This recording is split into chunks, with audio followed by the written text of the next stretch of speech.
Hi everyone. As usual, I'm very, very emphatic about journeying to destiny, bringing your potentials into full bloom, achieving greatness. I'm very, very given to talks on such discourse, right? So, in the middle of my many ruminations about this topic, something came to my mind, and it's the issue of naming. All right, names and naming. So there's this poem that my mom used to read to us when we were younger. She'd say, "What's in a name other than a combination of letters?" So I can't remember the whole poem vividly, actually, but one thing I know for sure is that the whole idea of the poem is to say that if only that our name was just a combination of letters, then every man will live carelessly because it's just letters. So the poem is just saying that a name is not just a combination of letters, but like a sum total of who you are. So it made me see this whole discourse from a different, after ruminating on that poem, it made me see the whole discourse from another perspective entirely. And that actually took me to the Bible when God said, Abram, you are no longer going to be Abram, you are going to be Abraham. And he said to Sarai, Sarai, you're no longer going to be Sarai, you're going to be Sarah. And one thing I noticed is that to God, to we human beings, name is just like a means of identification. Okay, yes, it's a means of identification. We identify you, then it's a sum total of who you've been. Human beings see your name from the perspective of who you have been till that present moment. Okay, but God sees the issue of name from a different perspective. In fact, the spirit realm sees name from a different perspective, and I will show you why. Now, when God said to Abraham, "You will be the father of nations," he was still trying to, he kept on energizing Abraham. He kept on convincing him that, don't worry, I've got promises for you and your wife. A child of promise will come. But there wasn't much done, especially on Abraham's faith, until God said, okay, fine, I'm going to change your name. Because a lot of things happened in between. God showed him in dreams, God showed him a lot of things. He took him out and showed him stars. Most of those things, yes, it did work, but it really didn't work as much as God wanted on Abraham's faith, because he wanted complete faith from this man who's going to carry such an enormous kind of, greatness and destiny. He said, okay, fine. I'm going to change your name. You're not Abraham. You're going to be Abraham, meaning father of nations. And Sarai is going to be Sarah, meaning a young princess. So imagine having to call a woman who is close to her 90s a young princess. So to God, name is not just an identification or a sum total of your past. God sees name beyond that. Name to God is the manifestation, the continuous manifestation of the expected end of the carrier of that name. Okay, let me explain that. If the destiny I'm carrying is to be this, okay, let's say is to be a doctor who is going to reach out to many nations. Maybe God has designated that person to be a vessel that would cause like a positive change in the earth sector, God would call you by the name that actually represents the expected end of that kind of destiny. He would probably refer to you as Ela, something close to that. That is going to be your name in God's record. So, name for God is not just an identification or a placid kind of arrangement of letters. No, name is a consciousness that your spirit must carry from time to time to energize you to remember the expected end that God has designated to give to you so that you can continue to walk in that path. Now let me explain further.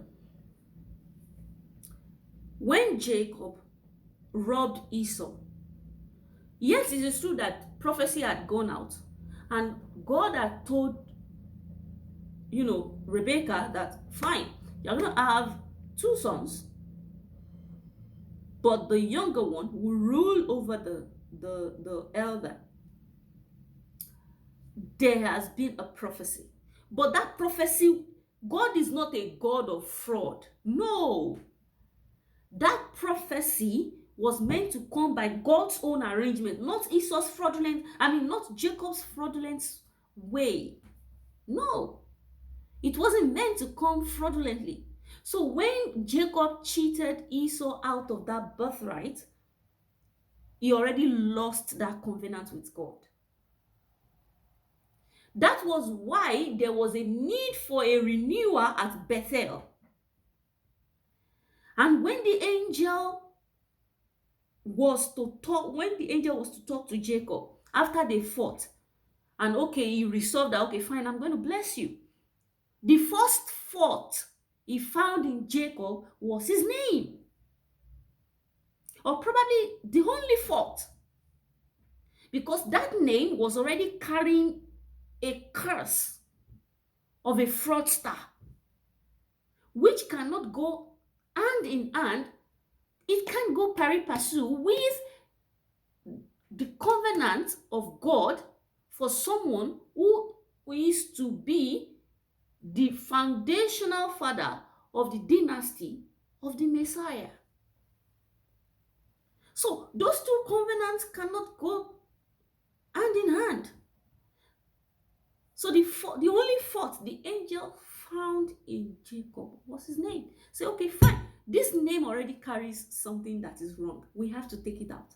Your name will no longer be Jacob. Your name will now be Israel.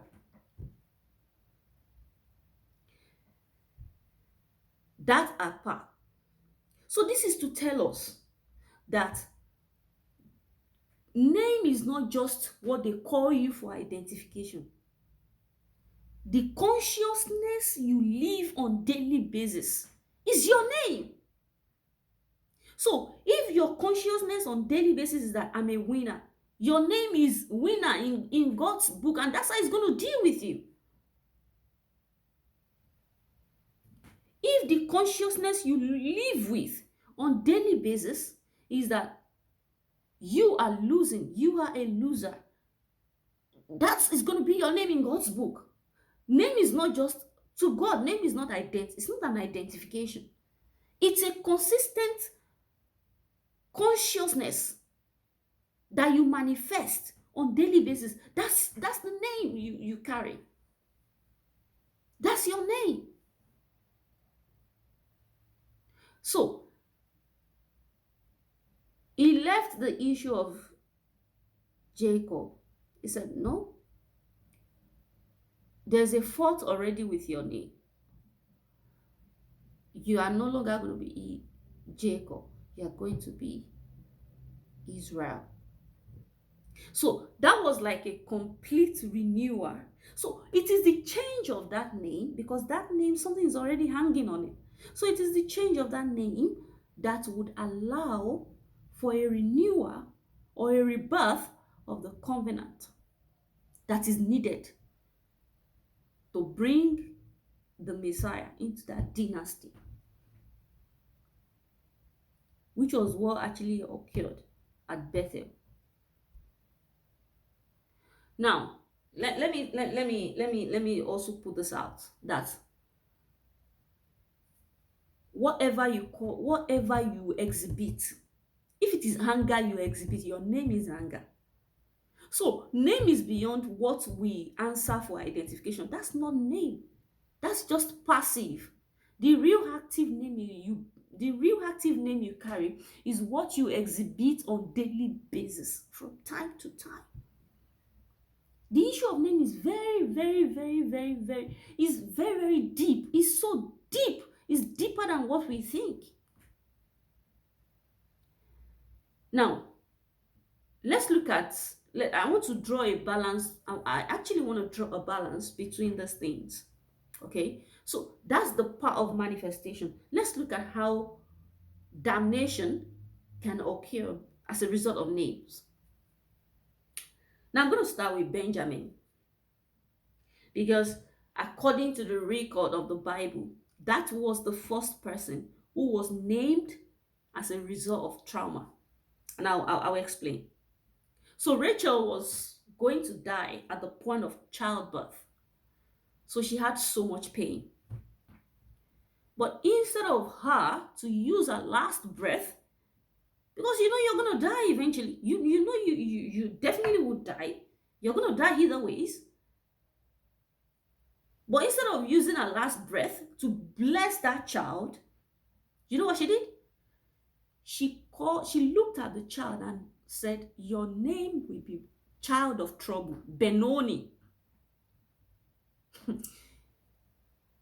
And when the father heard, the father said, "Nope, this child will not be Benoni. He is going to be Benjamin, child of my right hand." And did he live at the right hand of his father almost all his life? The answer is yes. Because the Bible made us understand that even at the death of Joseph, the father now held on to him, because that was the only person left from that bloodline of Rachel, his beloved. So he eventually manifested that name. That's just the thing. He actually did manifested that name, child of my right hand.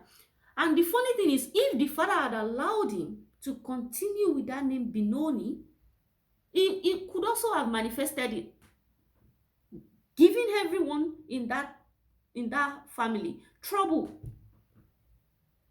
So this is why we have to be careful things we say, things we do at the point of pain and of happiness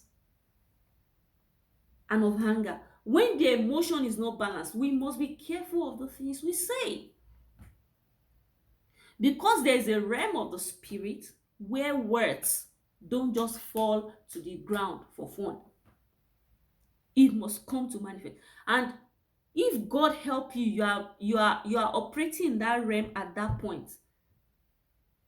Your words must come to manifestation, whether on you or on the person upon whom the words have been professed. So let's put that aside. That's Benjamin. Now we look at the common man, Jabez. You see, trauma and pain. See, this mental health thing, a lot of people think it's not in the Bible. It's actually in the Bible. It can actually destroy. Oh, it can actually destroy the most beautiful edifice that you can think about. So, for those of us who are who are theologically inclined, you would understand the backstory of how Jabez came by that name, or how the mother arrived at the name Jabez. You know, the mother was married. She got pregnant with Jabez, but basically few months into the pregnancy, the father died. So they brought the father's younger brother, you know, and they leverated. You know what leveration means? That's a transfer of a woman from one man to probably his elder brother or younger brother, you know, to continue the dynasty of the family. So she was leverated to Jabez's father's younger brother. But shortly before Jabez was born, that other one died too. So it was too much pain for her to bear that she had to look at Jabez in the face and say, "You are a child of bitterness." And he named him like that. And this guy manifested that name for years, for God knows how many years, until he came to a conclusion that, listen, you have to change my name from bitterness to blessing. That's why I said, that's why it started with, if thou would bless me.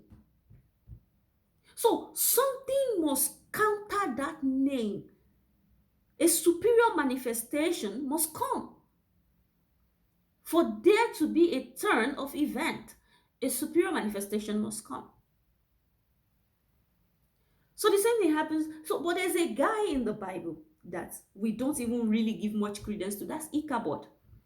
The meaning of Ichabod is glory has departed.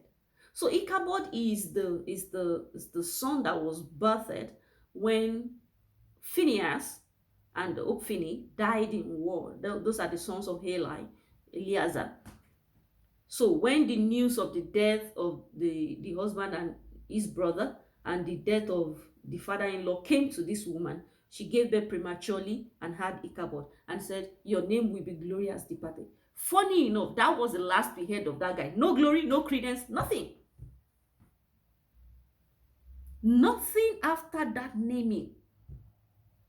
So this goes a long way to show you how important the things you manifest, how important it is in your journey to destiny. So the first thing is, what you manifest is what your name is, what you manifest on daily basis. Then if a name has been tagged on you, there's a way it affects your subconscious that you begin to act in accordance to that name. There's a way it begins to affect you, which is why I'm not saying go change your name. Nope. I'm just saying that whatever you want to manifest, that's what you should start addressing yourself as. It does not mean others, you don't need to wait until others address you as that. You address yourself as that. Look at yourself in the mirror every morning and say, "This is my name." Because as far as God is concerned, name is not what you are identified by, it is what you constantly and continuously manifest in your journey to destiny. So guys, thank you very much for your time. I want you to keep this in mind, that what you profess, the kind of attitude and reaction you bring out, the combination of these things are what actually makes your name. That's the name you carry. So whatever you want to be is what you should start exhibiting. It is what you should start professing. And these are one of the ways that your journey to destiny can be hastened and fast-tracked. I pray God bless us in Jesus' name. Bye.